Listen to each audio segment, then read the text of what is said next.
Hello నమస్తే, welcome to my channel say something. మిత్రులందరికీ శుభోదయం. స్క్రీన్ మీద చూస్తున్నాం కదా, డే ఆఫ్ రీకన్సోలియేషన్. యాక్చువల్గా ఈ రీకన్సోలియేషన్ అనే పదం ఏంటంటే సయోధ్య. రీకన్సోలియేషన్ అనే పదానికి అర్థం సయోధ్య. అంటే ఇది స్టార్టింగ్ వచ్చి 1995. ఇది సౌత్ ఆఫ్రికా స్వాతంత్రానికి తరువాత అంటే శ్వేతవర్ణ జాతీయులు, నల్ల జాతీయులు వాళ్ళ మధ్యన అంటే విభేదాలు ఉండే వాళ్ళ మధ్యన సయోధ్య కుదిరిన రోజు అన్నమాట. యాక్చువల్గా ఈ December 16th 1995 ఇది ఒకటి అయ్యింది. ఓ విధంగా మనం చూసుకుంటే పాతప్పుడు వెళ్ళినప్పుడు 1800 అంటే 1800 1700 టైంలో వర్ణ వివక్ష విపరీతంగా అన్ని చోట్ల ఉండేది. అది ఆఫ్రికా ఖండాల్లో ఎక్కువగా ఉండేది. సౌత్ ఆఫ్రికాలో అయితే అది విపరీతంగా ఉండేది. ఎందుకంటే కొంతమంది వలసవాదుల వల్ల అక్కడ శ్వేత జాతీయులు ఉద్భవించారు, అదే దేశంలో నల్ల జాతీయులు ఉండేవారు. దానివల్ల వాళ్ళ మధ్యన విపరీతమైన గొడవలు ఉండేవి. ఎంతలా అంటే పాపం ఇంకా అంటే ఇంకోలా అనుకోకూడదు, నలుపుగా ఉన్న వాళ్ళని అసలు రానిచ్చేవారు కదా. ఎవరైనా నల్ల జాతీయుల్ని వాళ్ళనేమో ఇదనేవారు, ట్రైబల్స్ అనేవారు.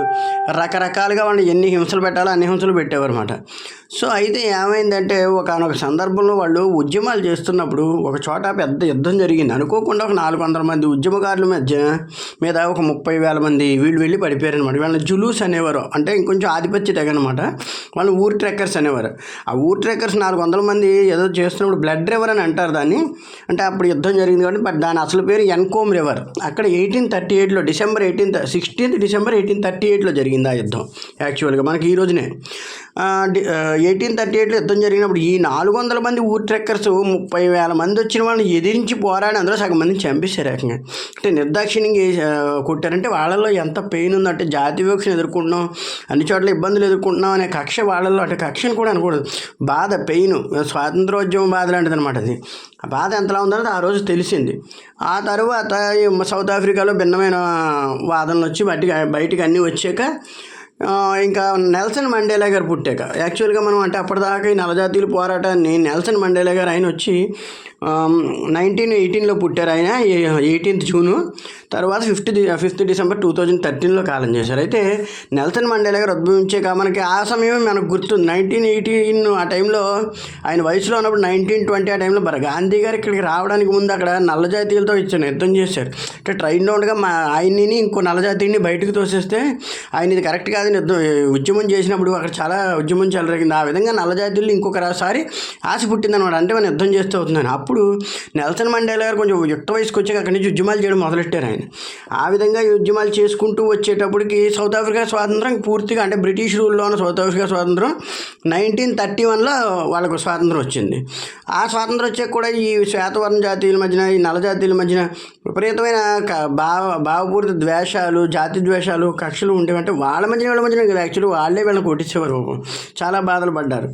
ఆ విధంగా బాధలు పడుతూ వస్తున్నప్పుడు రాను రాను వాటిని తగ్గించుకునే ప్రయత్నంలో నెల్సన్ మండేలా రకంగా కొన్నాళ్ళ పాటు జైలుకి వెళ్ళిపోయారు, కొన్ని ఏళ్ల పాటు ఆయన. ఆ తర్వాత తిరిగి వచ్చాక ఆయన మళ్ళా ప్రధానమంత్రి అయ్యారు దాదాపుగా, అంటే ప్రెసిడెంట్ అయ్యారు సౌత్ ఆఫ్రికాకు, హోల్ ప్రెసిడెంట్. ఇప్పుడు ఈ 95లో ఇది స్టార్ట్ చేసాకనే ఆయన కూడా ప్రెసిడెంట్ అవుతారు దాదాపుగాను. ఎంత 7 ఏళ్ళు అంతా చేశారు ఆయన కూడా, 90s నుంచి 95 వరకు ఆయన టైంలోనే ఇది జరిగిందనమాట. ఇది జరగడానికి ముందు తర్వాత ఏమైందంటే 2013లోనే నెల్సన్ మండేలా గారు చనిపోయినప్పుడు ఆయన స్టాచ్యూని ఆ బ్లడ్ రివర్ ఎక్కడైతే వాళ్ళు గెలిచారో ఆ బ్లడ్ రివర్ దగ్గర, అంటే ఆ ఎన్కోమ్ రివర్ దగ్గర స్టాచ్యూ పెట్టారు. అట్ ద సేమ్ టైము ఈ 95లో ఈ రీకన్సోలియేషన్ డే ప్రకటించారు కదా. అక్కడి నుంచి కూడా ఇది బాధ తగ్గిందంటే వీళ్ళ మధ్యన భేదాలు. తర్వాత మనం క్రికెట్లో కూడా చూసుకుంటే, క్రికెట్లో ఒకప్పుడు ఇలాంటి బాధ ఉండేది. బట్ 95 రీకన్సోలియేషన్ డే తర్వాత హాన్సీ క్రాంజే అని ఒక ఆయన కెప్టెన్ అయ్యారు. మనకు అప్పట్లో క్రికెట్లో Hansie Cronje South Africa captain ఉండేవారు. First captain of the black captain. ఒక విధంగా అంటే నల్లజాతికి సంబంధించిన ఒక కెప్టెన్ అప్పుడు కెప్టెన్ అయ్యారనమాట సౌత్ ఆఫ్రికాకి ఫస్ట్ టైం హాన్సీ క్రాంజే.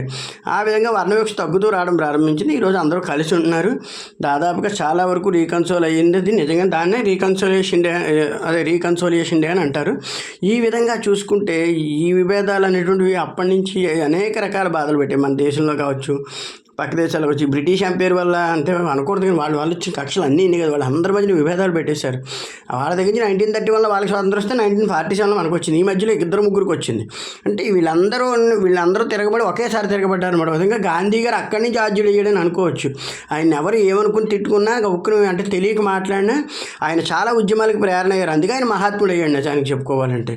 ఈ విషయంలో చూసుకుంటే ఇలాంటి జాతి విభేదాలు అనేవి రానున్న ప్రపంచానికి మంచిది కాదు. రాను రాను తగ్గించుకోవాలి. ఎప్పటికీ అమెరికాలో కూడా అక్కడక్కడ కొన్ని ఉన్నాయి. పైకి చెప్తున్న తెల్ల అమెరికా కాదు, వెనకాల బ్లాక్ అమెరికా చాలా ఉంది. సౌత్ అమెరికాలో ఎలా జరుగుతుంటాయి. బట్ అటువంటి వాటిని కూడా తగ్గించుకోవడం మంచిది. So please observe this day. Thank you. Please subscribe my channel. Thank you very much.